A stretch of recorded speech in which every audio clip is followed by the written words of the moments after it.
Hello, friends. How are you all? I hope you all are doing well today. We will be discussing about the spousal sponsorship, fraud in Canada, love or fraud every year. Thousands of Canadians sponsor their spouses or partners to come live with them in Canada. Most of these stories are about love, family, and reunification, but behind the happy endings, there's another side. Cases where marriage is used as a ticket into Canada. This is what's called spousal sponsorship fraud, or sometimes a marriage of convenience. Today we are going to dive deep into this issue, what sponsorship is, how fraud happens, and why it's a hot topic in Canada right now. What does it mean for real families who just want to be together? How sponsorship works. Let's start with the basic. Canada is one of the few countries in the world that prioritizes family reunification as part of its immigration system. If you are a Canadian citizen or a permanent resident, you can apply to sponsor your spouse, common law partner or conjugal partner to join you here. But sponsoring someone isn't just filling out the form. The sponsor has to meet strict requirements. You must be at least 18 years old. You cannot be receiving social assistance unless it's for a disability, and you have to commit in writing to financially support your spouse for 3 years after they arrive.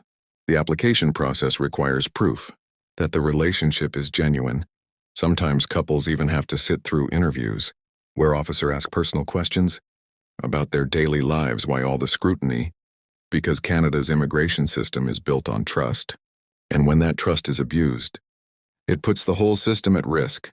What counts as spousal fraud? So, what exactly is spousal fraud? Spousal sponsorship becomes fraudulent when the primary purpose of the relationship is not love or partnership, but immigration. In other words, a marriage of convenience. This can happen in different ways. Sometimes a foreign national receives a Canadian sponsor. They pretend to be in love, get married, secure permanent residency, and then leave.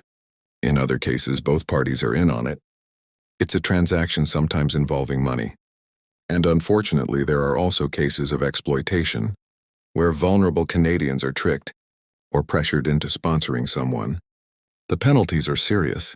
Applications can be refused. Sponsors can be banned from sponsoring again. For 5 years, applicants can be deported or lose their permanent residency. And under Canada's criminal code, a fake marriage for immigration can even result in up to 5 years in prison. Recent data and trends. Now let's talk about numbers. In 2023 alone, IRCC Immigration, Refugees and Citizenship Canada rejected around 17 spousal applications because they were found to be fraudulent.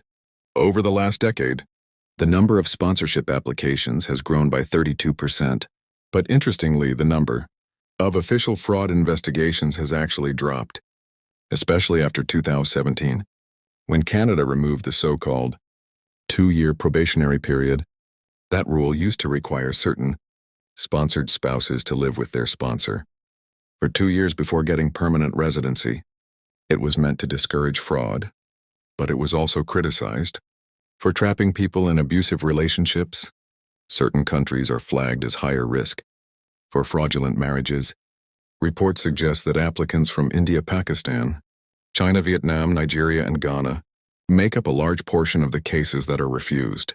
India alone reportedly accounts for over a third of suspected fraud cases.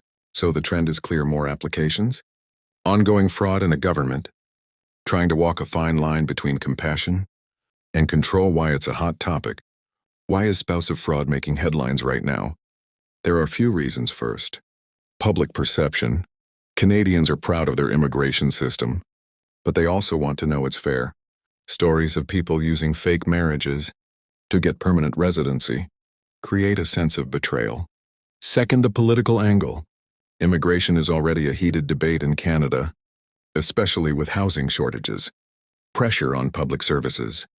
Politicians sometimes point to spousal fraud as evidence the system is too loose. Third, there's the human cost. While some cases are clearly fraudulent, others are more complicated. Couples with big age differences, culture differences, or religious differences sometimes get flagged as suspicious, even when their relationships are genuine. That creates heartbreak and financial stress for genuine families. And finally, there's the issue of bias and fairness. When certain countries are labeled high risk, applicants from those countries face extra hurdles. Critics argue that this can lead to discrimination and unfair treatment. Real stories and a case example. Let's bring this to life with some stories. There's a case when a Canadian man marries abroad, sponsors his wife, and when she lands in Canada, she disappears within weeks. He's heartbroken and stuck with the financial responsibility of her. Because sponsors remain legally, sponsor responsible for 3 years. Case 2, a young Canadian woman in Ontario was tricked into sponsoring a man she thought she was in love with. He obtained his permanent residency, then cut off all contacts. She later found out he was already married in his home country. Case 3, on the flip side, genuine couples also suffer. For example, an interracial couple with a significant age gap had their application rejected on the grounds that their marriage was not genuine. They eventually appealed and won, but lost years in the process. These stories highlight the delicate balance Canada faces protecting against fraud, but also protecting real families, government response and policies. So how does Canada fight spousal fraud? IRCC officers are trained to look for red flags. These includes couples who don't share a common language, couples who barely know the basic facts about each other, or relationships that seemed rushed and inconsistent. In suspicious cases, officers can call couples for interviews, visit homes, or demand more evidence. Public awareness campaigns also warn Canadians not to get lured into fake marriages, where money or promises of love are used as bait. And while penalties exist, like deportation and criminal charges, the real challenge is finding the right balance between enforcement and compassion. Impact on genuine couples. The sad truth is genuine couples often pay the price. They face longer wait times, more invasive questions, and sometimes refusal, even when their love is real. The burden of proof can be humiliating. Couples are asked to share private messages, personal photos, and details about their intimate lives. For many, it feels like they are guilty until proven innocent. Conclusion and call to action.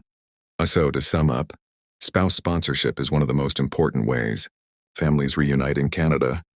Fraud is real, and it threatens the integrity of the system.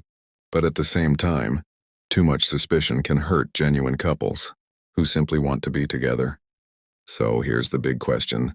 Should Canada make the rules stricter to prevent fraud, even if it means more hurdles for genuine families? Or should the focus be on compassion, even if some fraudulent cases slipped through? I would love to hear about your thoughts. Just drop a comment below, share your experiences, and let's talk about how Canada can strike the right balance between love and law. Don't forget to subscribe, to my page. Thank you.